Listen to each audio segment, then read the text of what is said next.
आदाब, मुंसिफ टीवी में आपका इस्तकबाल है। उत्तर भारत न्यूज के साथ मैं हूं मोनी सनवर। देखेंगे तमाम बड़ी खबरें, लेकिन सबसे पहले हेडलाइंस। उत्तर प्रदेश में 700 कैंडिडेट को बांटे गए नियुक्ति पत्र। सीएम योगी बोले, अब योग्यता के अनुसार मिल रही है नियुक्ति, किसी सिफारिश की जरूरत नहीं।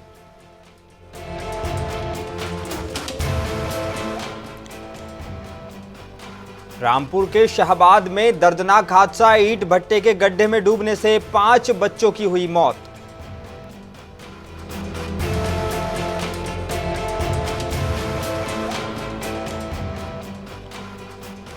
मुरादाबाद में ईंट से भरी ट्रैक्टर ट्रॉली में जा भिड़ी डीसीएम, 4 लोगों की हुई मौत जबकि 2 लोग हुए घायल।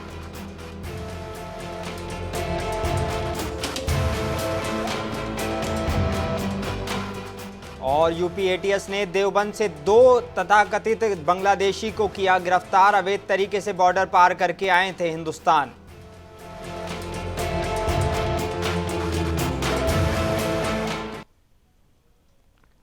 आइए बुलेटिन की शुरुआत करेंगे कुछ अहम और बड़ी खबरों के साथ। राजधानी लखनऊ में लोक भवन में आज मुख्यमंत्री योगी आदित्यनाथ ने अलग अलग विभागों में चयनित अभ्यर्थियों को नियुक्ति पत्र बांटे।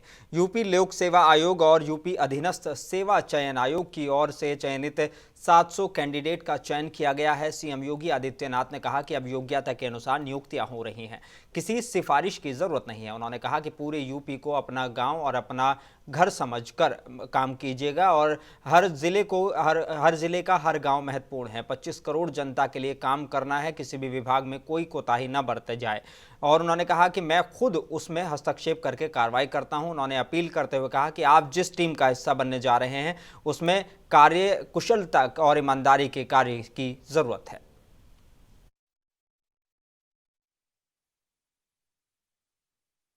किसी भी अधिकारी और किसी भी कर्मचारी को किसी के यहां से सिफारिश कराने की आवश्यकता भी नहीं। कोई सिफारिश मत कराइए। पूरे उत्तर प्रदेश को अपना गांव और अपना घर समझ करके कार्य करना प्रारंभ करें। उत्तर प्रदेश में हमारे लिए हर जनपद, हर गांव महत्वपूर्ण है।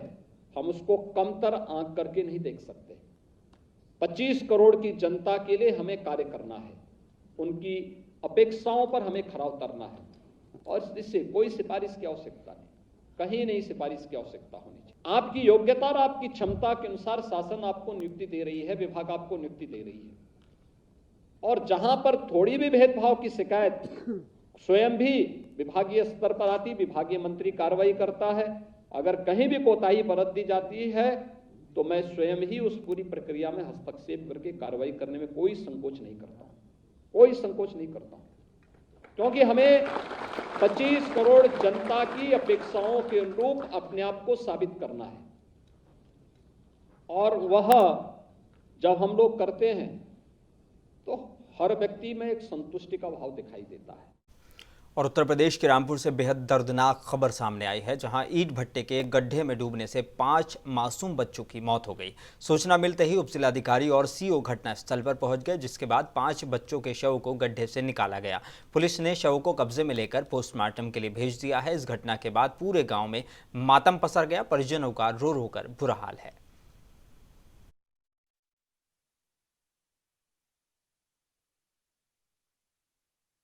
यहाँ पता चला कि गदमर मोती से एक गांव है, उनके 5 बच्चे इधर बकरी चराने आए थे। जी जी जी 7 बच्चे जी जी उसमें से 4 बच्चे जो है वो लड़कियां नहा रही थी, ये बगल में गड्ढा है जी जी बगल में ही है, उधर नहा रही थी। जी जी वो जी नहाते नहाते वो चलते हुए आई हैं आगे वाले गड्ढे में। जी जी जब डूबने लगी है तो एक आकिल नाम का लड़का जो उसकी जी। उम्र 12 बरस है, लड़कियां 10 साल की हैं। अच्छा तो 12 वर्ष का लड़का आकिल जब उसको बचाने की कोशिश किया तो वो भी नीचे गिर गया पानी में। अच्छा, अच्छा। 5 उसमें डूब गए हैं। ऐसा उसके साथ जो 2 अन्य बच्चे यहाँ मौजूद थे अच्छा अच्छा उन्होंने बताया। तो वो डूबते देखा तो बच्चे जाके बगल में भट्टे पे जाकर सूचना दिया कि 2-5 बच्चे उसमें डूब गए हैं। हाँ तो वहाँ से फिर भट्टे पे जो काम कर रहे थे लोग वो दौड़ के आए हैं और उसको लाशों को निकाले हैं, सारे सब बरामद। और उत्तर प्रदेश के मुरादाबाद के मेनाठेर थाना क्षेत्र में ट्रैक्टर ट्रॉली और डीसीएम की भिड़ंत में 4 मजदूरों की दर्दनाक मौत हो गई। सड़क के किनारे खराब खड़ी ईंट से भरी ट्रैक्टर ट्रॉली में डीसीएम ने पीछे से टक्कर मारी थी। मरने वाले 4 लोग डीसीएम में संभल जिले के गांव से मुरादाबाद आने के लिए बैठे हुए थे। हादसे की जानकारी मिलने पर मौके पर पहुंची पुलिस ने शव को अपने कब्जे में लेकर पोस्टमार्टम के लिए भेज दिया है। साथ ही हादसे के दौरान घायल हुए लोगों को उपचार के लिए जिला अस्पताल भेज दिया गया है। डीसीएम आगरा से संभल और मुरादाबाद जनपद के लिए जूता लेकर आ रही थी। वहीं सड़क हादसे की सूचना पर पहुंचे जिला अस्पताल पहुंचे एसएसपी हेमराज मीणा ने घायलों से भी बातचीत की। एसएसपी ने जिला अस्पताल में पहुंचकर तमाम व्यवस्थाओं का भी जायजा लिया।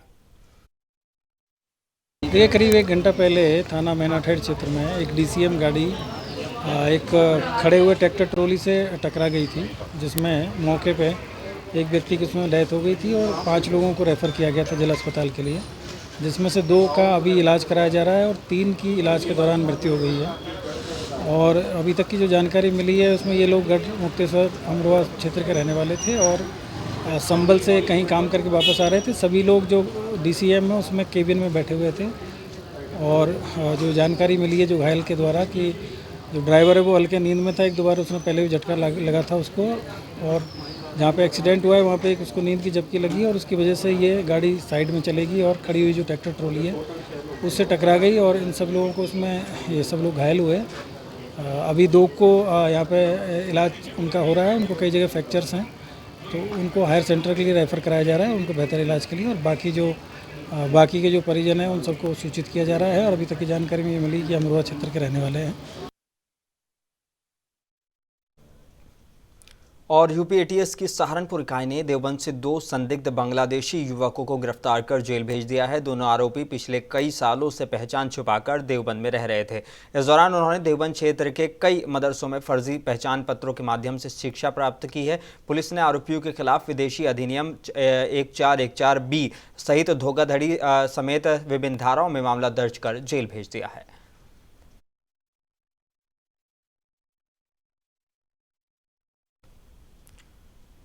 और कौशाम्बी जिले के कोखराज थाना में 24 मार्च 2021 को इंडियन ऑयल के कर्मचारियों ने तेल पाइपलाइन से तेल चोरी करने का एक मुकदमा दर्ज कराया था, जिसमें कोखराज पुलिस और एसओजी ने 8 लोगों को तेल चोरी करने वाले सामान और तेल टैंकर के साथ गिरफ्तार किया था, जिसमें शरद शुक्ला और अवधेश कुमार दुबे 2 लोग औरैया निवासी फरार हो गए थे, जिस पर पुलिस ने 50,000 का इनाम रखा हुआ था, जिसे आज एसओजी ने गश्त के दौरान गिरफ्तार किया है, जिनके पास से एक देसी तमंचा, 315 बोर और एक अदद जिंदा कारतूस बरामद किया गया है। पुलिस ने कई मामलों में धाराओं में मुकदमा दर्ज कर इन दोनों को जेल भेज दिया है।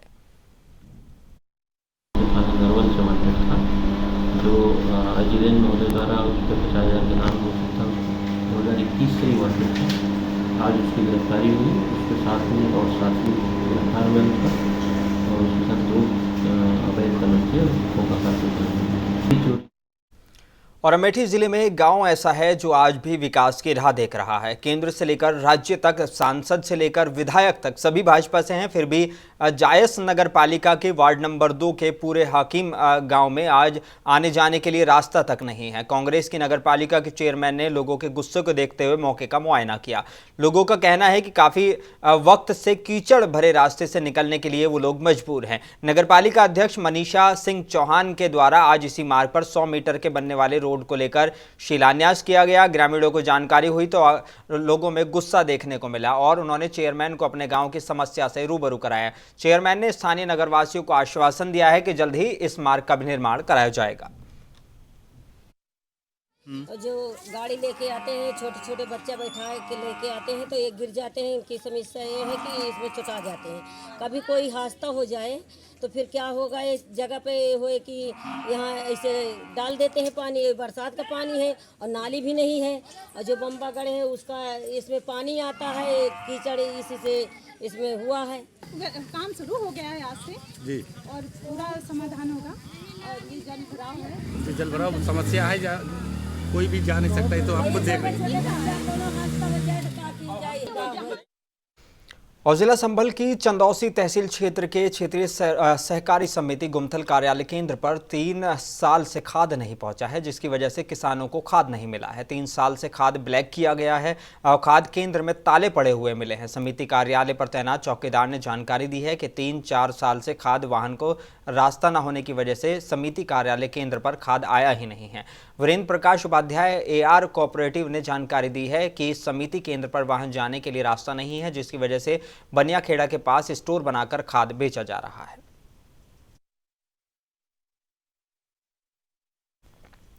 और उत्तर प्रदेश के उन्नाव में ज्योति मौर्य जैसा एक और मामला सामने आया है। इसमें पति ने पढ़ाई की इच्छा रखने वाली पत्नी को मेहनत मजदूरी करके पढ़ाया लिखाया, कोचिंग ज्वाइन कराई और जब पत्नी को उत्तर प्रदेश पुलिस विभाग में नौकरी मिल गई तो पुलिसिया रौब में ही पति पर रौब जमाने लगी और पति और उसके परिवार को दूर रहने के लिए कहने लगी। अब पत्नी ने वहीं दूसरे किसी आदमी के साथ एंगेजमेंट कर ली है और अपने पहले पति को तलाक के लिए बोला है। अब पहला पति शादी रुकवाने की मांग को लेकर ऑफिसों के चक्कर काट रहा है, पुलिस कार्यालय की चौखट पर जाकर न्याय की गुहार लगा रहा है।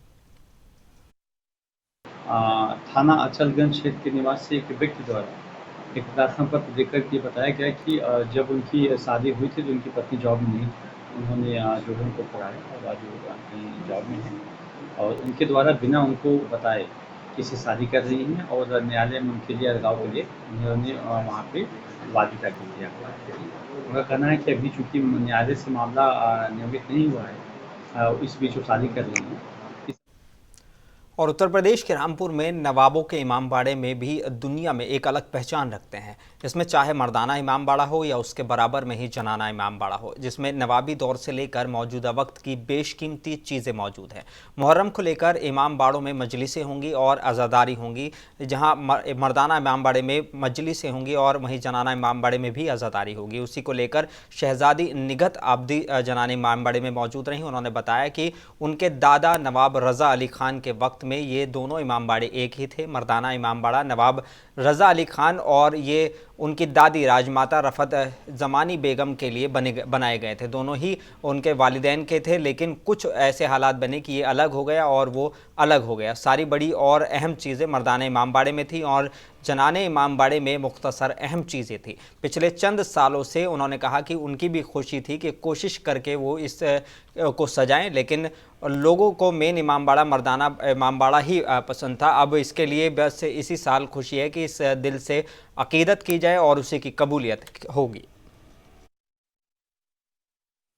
इमामबाड़े एक ही थे, वो हमारे दादा का रज़ा अली खान और ये हमारी दादी रफ़त अमानी के लिए दोनों बने थे। शुरू में दोनों हमारे ही वालिदैन के थे, मगर कुछ ऐसे हालात हुए कि वो अलग हो गए और ये अलग हो गया। तो सारा कंसंट्रेशन था मर्दाने इमामबाड़े में। जनाने में बहुत ज़री थी और बहुत कम चीज़ें थी। तो अब मैं 3-4 साल से मैंने सोचा कि अब मैं भी इसको सजा दूँ, तो धीरे धीरे ये मैं कोशिश कर रही हूँ कि सजाऊँ। मगर बहरहाल वो तो हम लोगों का मेन इमामबाड़ा था, वो मर्दाना। और उत्तर प्रदेश के महाराजगंज के सिसवा के बीजेपी विधायक प्रेम सागर पटेल का फेसबुक अकाउंट साइबर हैकरों के द्वारा हैक कर लिया जाने का मामला सामने आया है।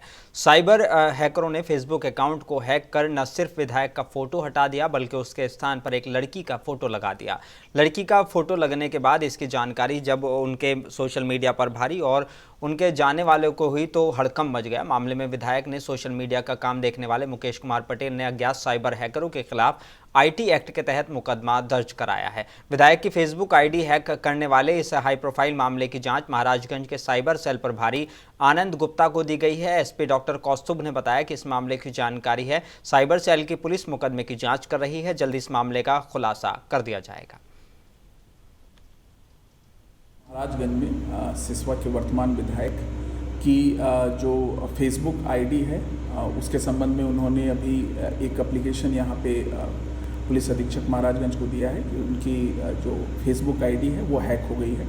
इस संबंध में अभी साइबर सेल को जांच भी सौंपी गई है। साथ ही थाना कोठीभार पे IT एक्ट के तहत मुकदमा भी पंजीकृत किया गया है। इंस्पेक्टर कोठीभार और साइबर सेल प्रभारी को निर्देशित किया गया है कि जल्द ही और उत्तर प्रदेश के मुख्यमंत्री योगी आदित्यनाथ की पुलिस का लगातार लंगड़ा ऑपरेशन जारी है। पुलिस शातिर अपराधियों के खिलाफ लंगड़ा ऑपरेशन चलाकर कड़ी कार्रवाई कर रही है और प्रदेश को भयमुक्त बनाने का काम कर रही है। अमरोहा में भी पुलिस और शातिर गौ तस्करों की मुठभेड़ हो गई, जिसमें पुलिस की गोली लगने से 25,000 का इनामी गौ तस्कर घायल हो गया। दूसरा अंधेरे का फायदा उठाकर फरार होने में कामयाब रहा। शातिर गौ तस्कर पर 1 दर्जन से भी ज्यादा मुकदमे हैं। घायल गौ तस्कर को इलाज के लिए अस्पताल में भर्ती करा दिया गया है। बजे मुखबिर की सूचना पर थाना अजयपुर पुलिस द्वारा हाईवे पर निकलने रोड के पास एक कैंटर को रोकने का प्रयास किया गया था। इसमें उसके द्वारा कुछ फायरिंग की गई। जो फायरिंग में वो घायल हुआ है। उसका नाम हसीन सरों की गिरार है, जो कि पूर्व मुकदमे को वांछित चल रहा था और जिस पर इसमें 15 मुकदमे। और करबला के 72 शहीदों के गम में मनाए जाने वाला मुहर्रम का चांद दिखते ही जौनपुर में शिया समुदाय ने गम में डूब गए और इमाम हुसैन अलैहिस्सलाम के चाहने वाले काले कपड़े पहनकर मजलिस मातम में जुट गए। चांद दिखते ही इस्लाम की चौक से अलम का विशेष जुलूस निकाला गया, तो वहीं नगर सहित ग्रामीण अंचलों में इमाम बारगाहों को सजा दिया गया और मजलिसों का दौर भी शुरू हो गया है। मुहर्रम 2 महीना 8 दिन चलता है, लेकिन मुख्य रूप से पहली से 10वीं मुहर्रम तक मजलिस जुलूस निकाले जाते हैं। मोहम्मद मुस्तफ़ा सल्लल्लाहु अलैहि वसल्लम के नवासे हज़रत इमाम हुसैन सलाम और उनके बेटे और उनके बच्चे और उनके असहाब की शहादत जो यजीद जैसे जालिम ने किया था, उसी की याद में हम मुहर्रम मनाते हैं। 3 दिन का भूखा प्यासा रख करके जालिम यजीद ने करबला की ज़मीन के ऊपर इमाम हुसैन और उनके चाहने वालों को और उनके बच्चों और उनके ख़ानदान को यहाँ। और सीतापुर के मोहल्ला खजियारा में पीस कमेटी की बैठक आयोजित की गई, जिसमें कांवड़ यात्रा और मुहर्रम को लेकर समाज के लोगों ने साफ सफाई और बिजली की बेहतर व्यवस्था और सड़कों पर घूम रहे आवारा पशुओं की बात रखी। बैठक में CO city Sushil Singh, city magistrate Amrita Singh ने भी सभी की बातें सुनी और संबंधित अधिकारियों को निर्देश दिए कि शहर में बेहतर साफ सफाई की जाए। जिन रास्तों से जुलूस निकाला जाए वहाँ रात के वक्त लाइट की अच्छी व्यवस्था हो और नगर पालिका को निर्देश दिए गए कि अभियान चलाकर आवारा पशुओं को पकड़कर गौशाला में भेजा जाए, ताकि जुलूस में इन पशुओं से कोई हादसा न हो। बैठक में नगर पालिका ईओ वैभव त्रिपाठी, एसडीओ भी मौजूद रहे और शहर के गणमान्य लोग भी मौजूद रहे। और बिजनौर में नजीबाबाद के भाग्यवाला क्षेत्र में धान के खेत की दलदल में एक हाथी फंस गया। हाथी ने घंटों दलदल से निकलने की कोशिश की, लेकिन कामयाब नहीं हो सका। वहीं हाथी का शोर सुनकर किसान मौके पर पहुंचे और किसानों ने वन विभाग के अधिकारियों को सूचना दी। वहीं वन विभाग की टीम ने रस्सी के जरिए रेस्क्यू ऑपरेशन चलाया और लेकिन कीचड़ और दलदल होने की वजह से हाथी को निकालने में टीम फेल हो गई। राजगढ़ वन रेंज में सटे भागवाला के जंगल में धान के खेत में फंसने की सूचना पर वन रेंज अधिकारी प्रिंस कुमार सहित वनकर्मी घटनास्थल पर पहुंचे। वनकर्मियों ने ग्रामीणों की मदद से हाथी को बाहर निकालने की कोशिश की, लेकिन नाकाम रहे। वन विभाग के अधिकारियों ने जेसीबी और ट्रैक्टर भी मंगाया, लेकिन घटनास्थल पर पहुंचने से पहले ही जलभराव और दलदल में ट्रैक्टर और जेसीबी भी फंस गए। वन विभाग नजीबाबाद के डीएफओ भी इस पे मौके पर पहुंचे हुए हैं। और बिजनौर के चांदपुर में बहते हुए नदी में एक हिरन का बच्चा आ गया और उसको बचाने का एक वीडियो सोशल मीडिया पर वायरल हो रहा है। बाढ़ के पानी में बहता हुआ ये बच्चा आ रहा था और युवक की नज़र उस पर पड़ गई, जिसका वीडियो वहां खड़े लोगों ने बना लिया। युवक ने हिरन को बचाकर पुलिस को सौंप दिया। वन विभाग ने हिरन को रेस्क्यू कर सुरक्षित जंगल में छोड़ दिया है। घटना चांदपुर वन रेंज के हस्तिनापुर सेंचुरी की है। वन रेंजर चांदपुर दुष्यंत कुमार ने बताया कि एक युवक ने बहते हुए हिरन को बचाया है। हिरन का बच्चा है, सकुशल जंगल में उसको छोड़ दिया गया है। वन विभाग द्वारा जीव जंतुओं के लिए उचित कदम उठाए जा रहे हैं। और उत्तर प्रदेश के सीतापुर में मुहर्रम का चांद दिखते ही शिया समुदाय के लोग खजियारा स्थित बड़े इमामबाड़े में सभी लोग इकट्ठा हुए और जहां पर मजलिस आयोजित की गई। उसके बाद मातमी जुलूस निकाला गया, जो अपने कदीमी रास्तों से होता हुआ देर रात तक इमामबाड़े पहुंचा। जुलूस में बड़ी संख्या में अज़ादार या हुसैन या हसन के सदाए बुलंद करते रहे और सभी लोग काले कपड़े पहने हुए थे। और उत्तर प्रदेश के अमरोहा के हसनपुर कोतवाली क्षेत्र के एक गांव में साडू के मेंथा में पिलाई कराने फैक्ट्री पर गए किसान की करंट की चपेट में आकर दर्दनाक मौत हो गई, जिससे परिजनों में कोहराम मच गया। सूचना पर मौके पर पहुंची पुलिस ने किसान के शव को पोस्टमार्टम कब्जे में लेकर पोस्टमार्टम के लिए भेज दिया है। वहीं किसान के परिवार का रो रो कर बुरा हाल है। अपने साड़ू के यहाँ मेहनता पिलवाने गए धुरेरी। वहाँ पे उन्होंने मेहनता वहनता भरा। रात के 8-9 बजे और 7:30 बजे के करीब बिजली के तार पर पड़ा नंगा, उसके पैर रखने के कारण उनकी तुरंत वहाँ पर बेहोशी हो गई। उनको फैक्ट्री मालिक ने उन्होंने वहाँ पर ले गए भारतवीर के वहाँ पर देखा तो उन्होंने डॉक्टरों ने फिर उन्हें मृत घोषित कर दिया। फिर हम घर लेकर आए, फिर हमने पुलिस को सूचना दी। जब पुलिस ने और उत्तर प्रदेश के सहारनपुर जिले के थाना कुतुबशेर के दरोगा की दबंगई का मामला सामने आया है, जहां दरोगा ने बुजुर्ग व्यक्ति से न सिर्फ मारपीट की बल्कि बदतमीजी भी की। पूरी घटना सीसीटीवी में कैद हो गई, जिसका वीडियो तेजी से वायरल हो रहा है। बुजुर्ग ने एसआई जितेंद्र शर्मा पर दुकान मालिक से मिलीभगत कर जबरदस्ती दुकान खाली कराने का आरोप लगाया है। एसपी सिटी अभिमन्यु मांगलिक ने बताया कि मामला उच्च अधिकारियों के संज्ञान में है, जांच कर उचित कार्रवाई की जाएगी। जी हाँ, जैसे आपने बताया, अभी जब मेरे संज्ञान में आया है ये वीडियो जो सोशल मीडिया में चल रहा है, जिसमें दिखाया जा रहा है कि एक दरवाज़ा है, दरवाजे के बाहर एक जो बुज़ुर्ग व्यक्ति हैं उनके साथ कुछ कहासुनी हुई है वहाँ पर, और उनके साथ दुर्व्यवहार भी करा गया है। एक जो वर्दीधारी एसआई बताए जा रहे हैं वो कुतुबशेर थाने के, तो पूरा मामला उच्च अधिकारियों के संज्ञान में आ चुका है और इस वीडियो की जाँच की जाएगी। वीडियो में कौन एसआई है, कौन पुलिस धारक कौन है, वो उसकी जांच की जाएगी और किस हालात में वो किसके साथ दुर्व्यवहार कर रहा है उसकी पूरी जांच करके इसमें आगे जो सही प्रतीत होता है उसी पे कार्रवाई की जाएगी। और उत्तर प्रदेश की तहसील तुमकोहिराज पर एसडीएम तुमकोहिराज के खिलाफ वकील संघ के द्वारा चल रहे धरना प्रदर्शन 15वें दिन भी जारी रहा और प्रदर्शन के चलते अभी तक कोई जिले के जिम्मेदार अधिकारी पूछने तक नहीं आए हैं। वही जब वकील मार्कंडे वर्मा ने बताया कि भ्रष्टाचार चरम सीमा पर है, पूरे मामले में हर मामले में एसडीएम के द्वारा भ्रष्टाचार किया जा रहा है, लेकिन जिले के जिम्मेदार अधिकारी इस मामले में कोई भी कार्रवाई नहीं कर रहे हैं। मीडिया और प्रिंट मीडिया के इलेक्ट्रॉनिक मीडिया के बंधुओं से हम बताना चाहते हैं कि तुमकोहिराज तहसील में दिनांक 5/7/2023 से आज तक आज 15वां दिन है क्रमिक अनशन का। बार एसोसिएशन तुमकोहिराज के वरिष्ठ अधिवक्ता हैं श्री सत्यप्रकाश लाल श्रीवास्तव जी, उनके नेतृत्व में ये क्रमिक अनशन चलाया जा रहा है। क्रमिक अनशन का कारण यह है कि यहाँ के प्राइवेट मुंशी के द्वारा वरिष्ठ अधिवक्ता श्री सत्यप्रकाश लाल श्रीवास्तव के गिरावान पे हाथ डाला गया, उनको अपमानित किया गया और जिलाधिकारी तुमकोहिराज विकास चंद्र जी से इस बात को जब अवगत कराया जाता है तो उनके द्वारा किसी प्रकार की कोई ठोस कदम नहीं उठाई जाती। और उत्तर प्रदेश के बांदा के थाना कमासिन क्षेत्र के कमासिन बाजार में 15 वर्षीय किशोर की ट्रैक्टर से कुचलकर दर्दनाक मौत हो गई। घटना से परिजनों में कोहराम मच गया। परिजनों की सूचना पर पहुंची स्थानीय पुलिस ने घटना कारित करने वाले ट्रैक्टर को अपने कब्जे में ले लिया है। साथ ही पुलिस ने मृतक बच्चे की लाश को कब्जे में लेकर पोस्टमार्टम के लिए भेज दिया है।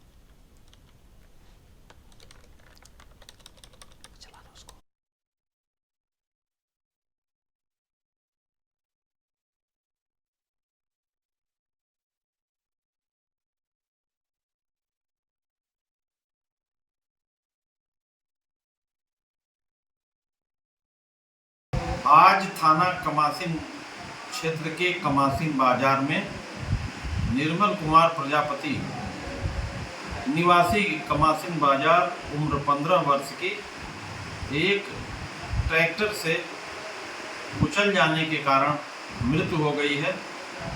शव का पंचायतनामा करके पोस्टमार्टम हेतु भेजा गया है तथा मृतक के परिजनों की सूचना पर अभियोग पंजीकृत कर दुर्घटना कारित करने वाले ट्रैक्टर को कब्जा पुलिस में ले लिया गया है। और आखिर में एक बार फिर नजर डालेंगे हेडलाइंस पर। उत्तर प्रदेश में 700 कैंडिडेट्स को बांटे गए नियुक्ति पत्र। सीएम योगी बोले अब योग्यता के अनुसार मिल रही है नियुक्ति, किसी सिफारिश की जरूरत नहीं।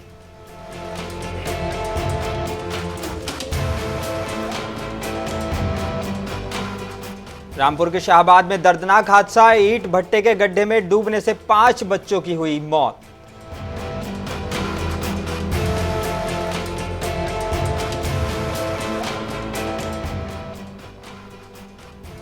मुरादाबाद में ईंट से भरी ट्रैक्टर ट्रॉली में जा भिड़ी डीसीएम, 4 लोगों की मौके पर हुई मौत जबकि 2 लोग हुए घायल।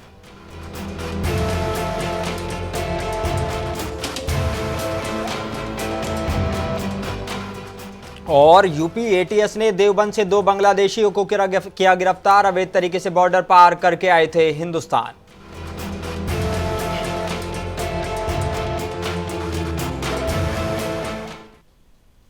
बुलेटिन में बस इतना ही। अपने मेजबान मोनिस अनवर को दीजिए इजाजत। आप बने रहिए मुंसिफ टीवी के साथ।